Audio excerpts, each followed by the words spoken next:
Morning, folks. Welcome to another round of Coffee and Questions. What are we going to talk about today? Let's talk about squares and the reliability, and are they accurate? The answer is no. I fell into that trap a while back. I was using a combination square to make cuts, and the cuts kept coming out they weren't right, and I couldn't figure out what the heck I was doing wrong. I did a little bit of research and I learned, well, not all squares, a lot of them are very cheaply made. A lot of them aren't good. I was like, wow, okay, well, that was me. I bought some cheap squares. So how can I tell, going forward? I went to a garage sale. I picked this up. It's a framing square. I've got a couple of them. I paid about $1 for this. It was all rusted out. I came home. I used like a 3M pad on an air tool grinder, and I cleaned it up, wiped it off, nice shiny new. This right here, I know is absolute. I know that this is perfect. And one of the videos I watched made a good point. He used a sheet of plywood and he set it up on the edge, assuming this was like a sheet of plywood. He set it up on the edge and he drew a line. And then he looked at this line on whether or not he was holding a true straight line, let's say.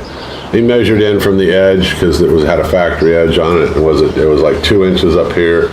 It was 2 inches, much farther down. So he knew that the inner part of this framing square was totally accurate. And you could do the same thing for the outer edge. Okay, so I more or less did the same thing. You only got to do this one time, okay? And after you do it, what you can do, and what I do, which was a little bit of a twist to what they were doing in these videos, I had bought out at Harbor Freight combination squares. This is not one from there, because when I found out I was cutting things wrong and they weren't coming out right, I just threw them out. I gave them away. Then I turned around and went online and I bought a really good one. Now, this one is made by Irwin. I'll leave the link below, okay? And somebody said, well, why would I say that? Because a lot of these have got a large amount of play right here, okay? Like you can go up and down and it's got like this slop in it, we'll say. Well, the only thing really holding this in this part right here, this cast part, is this tightening screw right here. That's it. That's all that holds it snug. So you were getting all of this slop, this wobble, and I thought that's what was causing all of my cuts to get messed up, and they weren't coming out like super precise. So I gave them away, got rid of them. I went ahead and I spent the money. I did the right thing. I bought a really good one. I didn't have to have really gotten rid of them. I mean, had I thought about this, because here's another way that I check the squareness of the combination squares. I push it all the way to the end, let's say, like right here. Okay, I take this square now because I know that this is absolute. I mean, that this is nice, perfectly flat both ways, or level both ways. And I go like this, and I slide this up, and I make them touch. Oops, sorry. And I make them touch. Then I take a look, and is there any air gap? Is there any gap anywhere, on the vertical part or the part going down?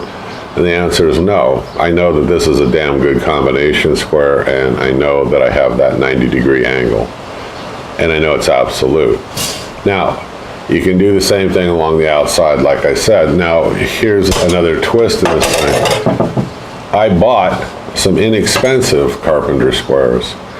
A couple of them I got rid of, because even though you would think these are made out of metal, well, they have to be perfect. They've got to be a perfect 90. Well, they actually weren't. They were very cheaply made overseas, I'm sure.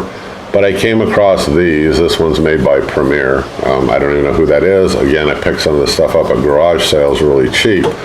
But I take this right here, it's a smaller one, and I bring it right in like this. And I go, wow, look at that. Okay, there's no gap. I know that this is a true, accurate square for absolute precision cutting. Now, you can do the same thing with angle. This is an angle square for producing angles like joists or anything like on an overhang where you have different degreed angles that you have to make repetitive cuts. I haven't used it in a long time. It's dirty, but it works fine. And I have a couple of others of the carpenter squares. Now, there's one other one in this bunch I had bought out at Harbor Freight, a speed square. A speed square is a speed square. Nope, not at all. So I brought it home and I found that that 90-degree cut wasn't really true 90. It was a little bit off, enough to where if I drew a line on a piece of wood, if I took this square and I took this piece of wood right here and I set it on here like this, and I drew that line right here, I brought it all the way down and I measured in, my measurement was off, and I thought, well, it's the wood. So I went ahead and cut it playing around. And what I learned is when I took this speed square here and I held it back up into what I knew was a true 90, like this. Okay, now this one there is no air gap there. And I'll exaggerate. The one that I had from Harbor Freight was almost like this, where there was this big gaping gap here. Well, it wasn't real big, but I mean, there was a gap as it was tight down at the bottom, and as it ran up this way, it started to gap. And I'm sitting there going, damn, you know? Well, now, are they all that way from Harbor Freight? Maybe not. I don't know. My advice to you is if you're out there and you're going to buy one of those, use the method I just showed you with one of their framing squares. If they've got one out there now, you're going to rely on the fact that that framing square is got a nice absolute 90, and I don't know if it does or it doesn't, but in the case of the Harbor Freight one, it didn't work out. Now this one I got off Amazon. It's made by Empire. Again, I'll leave all the links below to the things I'm talking about. This one, it was guaranteed or whatever, you know, in the description of the notes, and I read through all the reviews and I did some research. And they're not that expensive, these. I find these to be real handy in a lot of stuff that I do to be very quick at marking where I want cuts and so forth. So I do use speed squares quite a bit. Framing squares I don't use as frequently, but some of you might. The smaller ones, yeah, I do, like this. These are the smaller ones right here. Now this one doesn't even have a manufacturer's name on it, does it? Nope. It's probably just been worn off.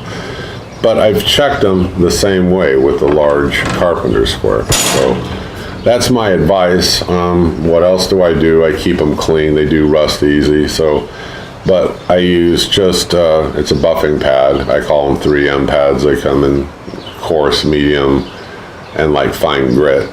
And I just put them, you could actually put them in, you know, a cordless drill or something like that and take your time with some cleaner.